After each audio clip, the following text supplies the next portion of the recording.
السلام علیکم dear readers, کیسے ہیں آپ سب؟ امید ہے خیریت سے ہوں گے۔ تو چلیے شروع کرتے ہیں آج کے ایپیسوڈ قسط نمبر 6۔ اس سے پہلے چینل کو ضرور سبسکرائب کر دیں۔ شیشے سے بنے ڈائننگ ٹیبل پر اس نے لوہے کا واس مارا۔ ٹیبل کا شیشہ چکنا چور ہو کر زمین بوس ہو گیا۔ ٹیبل کے اطراف میں رکھی کرسیاں اس نے اٹھا کے پٹکیں، 2 کرسیاں ٹوٹ گئیں اور باقی ویسے ہی زمین پر پڑی تھیں۔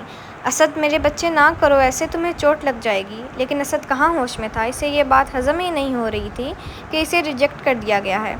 یہ سب تمہاری وجہ سے ہوا ہے، تم نے جان بوجھ کر پہلے ہی اس بڈھے کو بول دیا تھا نہ کہ میں آؤں تو انکار کریں۔ میں تمہاری سب سازشیں جانتا ہوں۔ وہ دھاڑ رہا تھا، کاش اس گستاخی سے پہلے اسے موت آ جاتی، کاش وہ اتنا گناہ گار نہ بنتا اپنی ماں کا۔ لیکن شاید شیطان نے اس کی عقل پہ پردہ گرایا ہوا ہے۔ شاہین بیگم کا دل خون کے آنسو رو رہا تھا۔ انہوں نے اس کا ہاتھ پکڑا جو اب وسطی دیوار پہ لگی سینری کی طرف تھا۔ اس نے ان کا ہاتھ دبوچا اور بولا، آئندہ میرے کسی معاملے میں مت بولنا ورنہ مجھ سے برا کوئی نہیں ہوگا۔ اور رہی بات زویا کی، تو زویا کو تو میں اٹھا کے بھی لے آؤں گا، دیکھتا ہوں کون روکتا ہے مجھے۔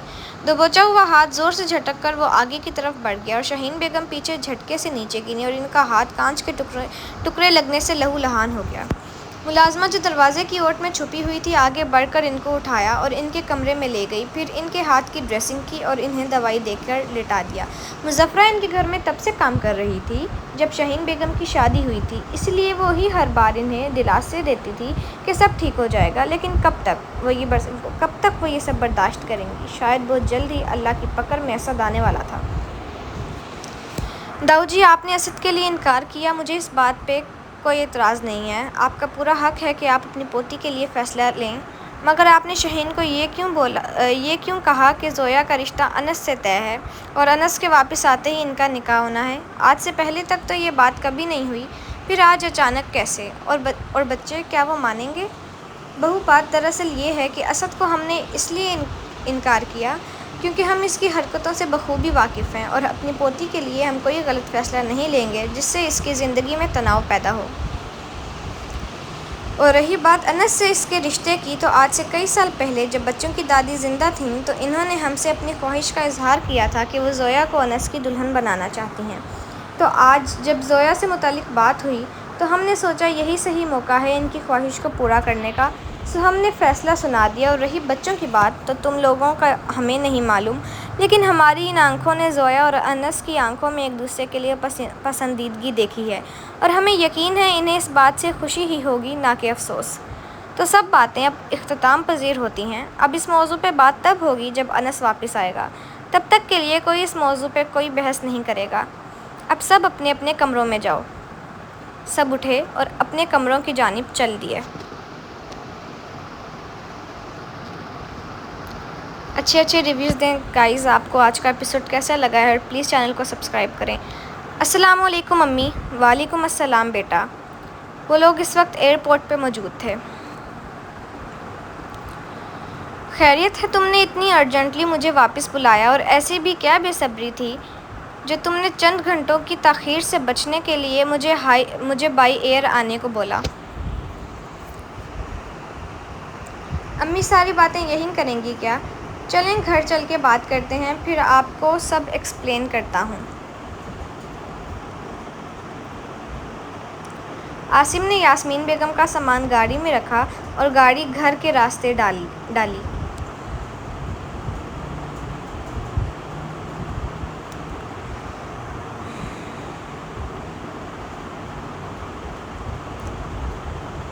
السلام علیکم، کیسے ہو یار؟ تم نے کل سے فون ہی نہیں کیا۔ اس کا لہجہ بہت خوشگوار تھا۔ وعلیکم السلام، میں ٹھیک ہوں بھائی، آپ کیسے ہیں؟ کرم ہے اللہ کا۔ کیا ہو رہا ہے؟ گھر میں سب کیسے ہیں؟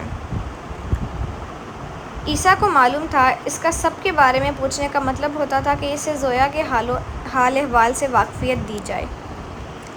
یہ سوچتے عیسیٰ نے اپنی پیشانی کو 2 انگلیوں سے مسلا، پھر کچھ سوچا۔ وہ جانتا تھا کہ اگر اس نے سچ نہ بتایا تو گھر آ کر جب اسے معلوم ہوگا تو وہ اس بیچارے کا سر ہی پھاڑ دے گا، اسی لیے اپنے سر کی فکر کرتا وہ سچ بول گیا۔ اتنا بھی کوئی معصوم نہیں ہے یہ۔ بھائی، اس کا رشتہ آیا ہے۔ پریشانی کے عالم میں عیسیٰ نے انس کو خبر دی۔ اس کا ری ایکشن سوچ کر ہی اس کی جان نکل رہی تھی۔ کس نے بھیجا؟ جہاں اس کا موڈ نہایت خوشگوار تھا، یہ خبر سن کر اس کی رگیں تن گئیں اور دھیمی آواز میں گرا کر پوچھا، اسد نے؟ لیکن داؤجی نے انکار کر دیا ہے۔ انس کا غصہ کم کرنے کے لیے اس نے جلدی سے بول دیا، مبادا اسی پہ نہ برس پڑے۔ دوسری طرف اس کے جواب سے اسے کچھ تسلی ہوئی، لیکن عارضی تسلی۔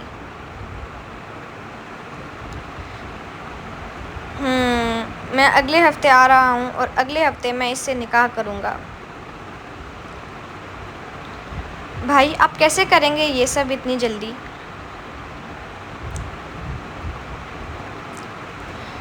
مجھے معلوم ہے عیسیٰ کہ مجھے کیا کرنا ہے۔ کسی کی ضرورت نہیں ہے کہ میری محبت، میری ملکیت کو اپنا بنانے کا سوچے بھی، خواب دیکھنا تو دور کی بات۔ اسی لیے باقاعدہ معاشرے کے سامنے اسے اپنا نام دینا ہے مجھے، تاکہ جس کی بھی آنکھیں اس پہ اٹھیں، ان آنکھوں کو میں نوچنے کا حق رکھ سکوں۔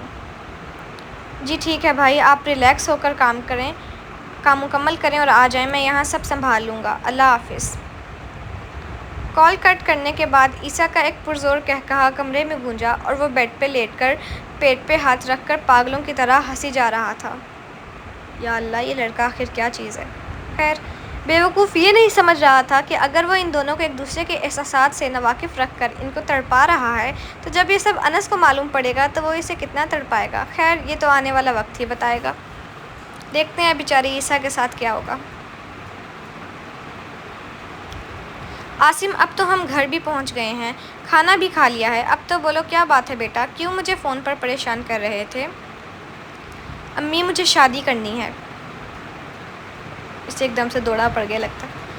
یاسمین بیگم اس طرح کی کوئی بھی بات سننے کو تیار نہیں تھی، کیونکہ عاصم نے آج تک شادی کا ذکر بھی نہیں کیا تھا، اور جب کوئی کرتا تو بات ہی بدل دیتا تھا۔ تو آج ان کا یہ شادی سے دور بھاگنے والا بیٹا کیسے شادی کے لیے خود سے کہہ رہا ہے؟ اس بات نے انہیں کافی نہیں بلکہ کافی سے زیادہ حیران کیا تھا۔ یہ تم ہی کہہ رہے ہو نا؟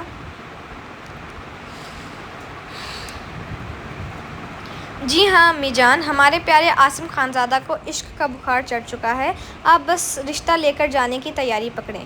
ارمان ڈائننگ ہال میں داخل ہوا تو بات میں اپنا حصہ ڈالنا لازمی سمجھا۔ یاسمین بیگم نے ایک نظر ارمان کی طرف دیکھا، پھر عاصم کو دیکھا۔ عاصم، یہ سچ ہے؟ یعنی میرے بھی خواب پورے ہوں گے؟ میں اپنے بیٹے کی سیج دیکھوں گی، اپنے پوتے پوتیوں کو اپنے ہاتھوں میں کھلاؤں گی؟ ہائے یہ مشرقی مائی! ارے بس امی، آپ تو ایموشنلی ہوئے جا رہی ہیں، ذرا صبر کریں، ابھی شادی نہیں ہوئی، آپ بچوں تک پہنچ گئی ہیں۔ پہلے بھائی سے یہ تو پوچھیں کہ لڑکی کون ہے جس پہ دلہار بیٹھے ہیں؟ ارمان نے عاصم کی طرف اشارہ کرتے ہوئے کہا۔ عاصم نے پہلے گھور کر ارمان کو دیکھا، پھر یاسمین بیگم کی طرف متوجہ ہوا۔ امی، آپ عیسیٰ کو جانتی ہیں نا؟ ارمان کا دوست عیسیٰ؟ انہوں نے کنفرم کیا۔ جی وہی، میں اس کی کزن زنیرہ ابراہیم سے شادی کرنا چاہتا ہوں، اور جلد از جلد کرنا چاہتا ہوں۔ میں چاہتا ہوں آپ زیادہ ڈیلے کیے بغیر آج شام کو ہی جائیں اور اس کے والدین سے رشتے کی بات کریں پلیز۔ ارمان، یہ ہمارا عاصم ہی ہے نا؟ یاسمین بیگم نے ارمان کو دیکھ کر پوچھا، کیونکہ انہیں شک ہو رہا تھا یہ عاصم ہی ہے جو یہ سب باتیں کر رہا ہے۔ آخر اس سے کب سے شادی کی اتنی جلدی ہونے لگی؟ لیکن انہیں کیا معلوم تھا کہ عاصم کے دل میں کیا خوف سمایا ہوا ہے۔ ارمان نے فوراً اس بات میں، پھر نفی میں سر ہلایا، اور پھر عاصم کو دیکھتے دوبارہ اس بات میں سر ہلایا جو اسے گھور رہا تھا، جیسے ابھی کھا جائے گا۔ امی جان ٹھیک ہے، پھر آپ شام کو ارمان کے ساتھ جائیں گی، باقی کے انتظام میں کر دوں گا، اور مجھے یقین ہے آپ جواب اقرار میں ہی لے کر آئیں گی۔ پھر عاصم نے سر جھکایا تو یاسمین بیگم نے پیار دیا اور وہ آفس کی طرف روانہ ہو گیا، کیونکہ اسے ایک ضروری میٹنگ اٹینڈ کر کے شام کو ٹائم پہ گھر بھی آنا تھا۔ کیا لگتا ہے عاصم کو اقرار ملے گا یا انکار؟ پتہ نہیں، اللہ جانے۔ وہ زنیرہ کو کسی بھی قیمت پر کسی اور کا ہونے نہیں دے سکتا تھا، وہ ان کچھ دنوں میں اس کی زندگی کا اہم حصہ بن گئی تھی۔ جب وہ ہنس کے لوٹ پوٹ ہو گیا تو پھر کچھ دیر خود کو کمپوز کرنے کے لیے دی، پھر فون اٹھایا اور کال ملانے لگا۔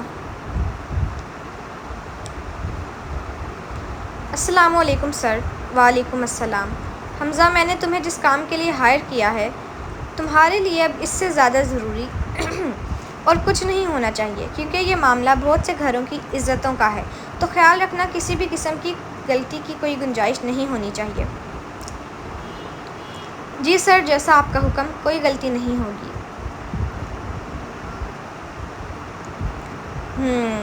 اوکے، اسٹارٹ ورکنگ مین۔ آخر یہ بندہ چیز کیا ہے؟ 1 منٹ میں خرگوشوں والی حرکتیں کرتا ہے اور اگلے ہی لمحے کسی بزنس ٹائکون کی طرح بیہیو کرنے لگتا ہے۔ اس کی یہی جانے۔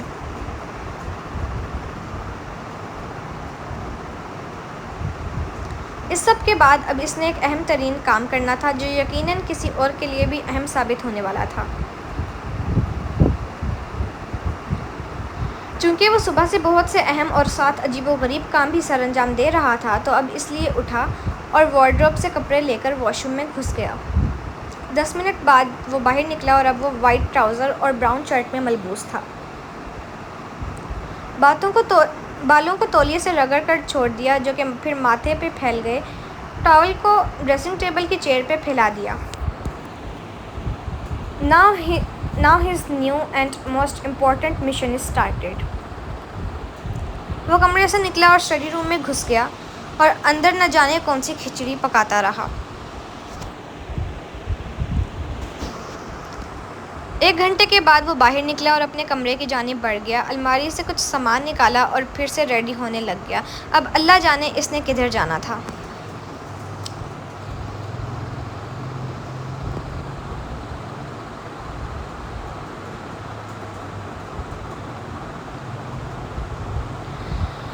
زمل اور ای بی کے فرسٹ سیمسٹر کے ایگزامز ہو رہے تھے، دونوں ساتھ ہی آتے جاتے تھے۔ آج ان کا لاسٹ پیپر تھا اور وہ واپسی پہ آئس کریم کھا کر آئے تھے۔ اسٹوڈنٹس کی چھوٹی چھوٹی خوشیاں۔ ای بی کو جلدی گھر جانا تھا کیونکہ اسے گھر سے فون آیا تھا، شاید کوئی مہمان آئے تھے تو کچھ کام تھا۔ اس نے زمل کو گیٹ پہ اتارا، جب وہ اندر چلی گئی تو وہ بھی گھر کی طرف روانہ ہو گیا۔ آج پیر کا دن تھا اور سب اپنے اپنے کام پہ گئے ہوئے تھے اور گھر کی خواتین پڑوس میں ایک تقریب اٹینڈ کرنے گئی ہوئی تھیں۔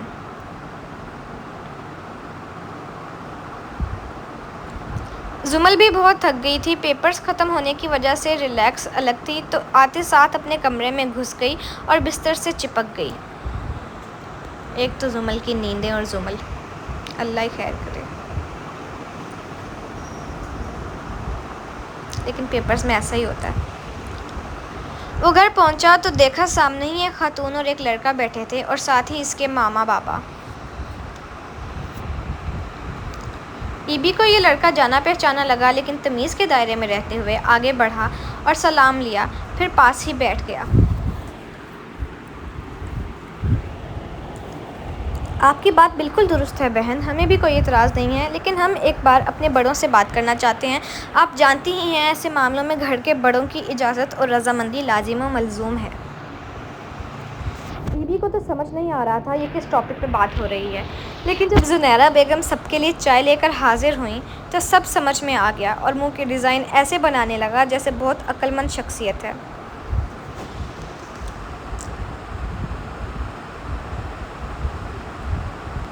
اس نے سب کو چائے سرو کی اور کچھ دیر بعد وہاں سے چلی گئی۔ یاسمین بیگم نے ابراہیم صاحب کی بات پہ جواب اثبات میں دیا کہ انہیں کوئی مسئلہ نہیں ہے، آپ گھر میں بات کر لیں، اور سب چائے پینے میں لگ گئے۔ چائے کے درمیان ہی ای بی نے ارمان کو مخاطب کیا، برو میں نے آپ کو کہیں دیکھا ہے، شاید کیا آپ کو میں یاد ہوں؟ جی بالکل، آپ جہان زیب ہیں نا، ہم عیسیٰ کے آفس میں ملے تھے۔ ای بی نے دماغ پہ زور ڈالا تو اسے یاد آیا یہ تو ارمان خان زادہ ہے، عیسیٰ کا بیسٹ فرینڈ۔ جی یاد آیا، آپ تو ارمان خان زادہ ہیں، عیسیٰ بھائی کے دوست۔ جی بالکل، ارمان نے مسکرا کر جواب دیا۔ یہ دو شخصیات صرف اپنے بڑوں کے سامنے ہی ایسی معصومیت کا مظاہرہ کر سکتے ہیں، یقیناً اندر ہی اندر دونوں کے فطوری دماغ میں کچھ نہ کچھ ضرور سوچ رہے ہوں گے۔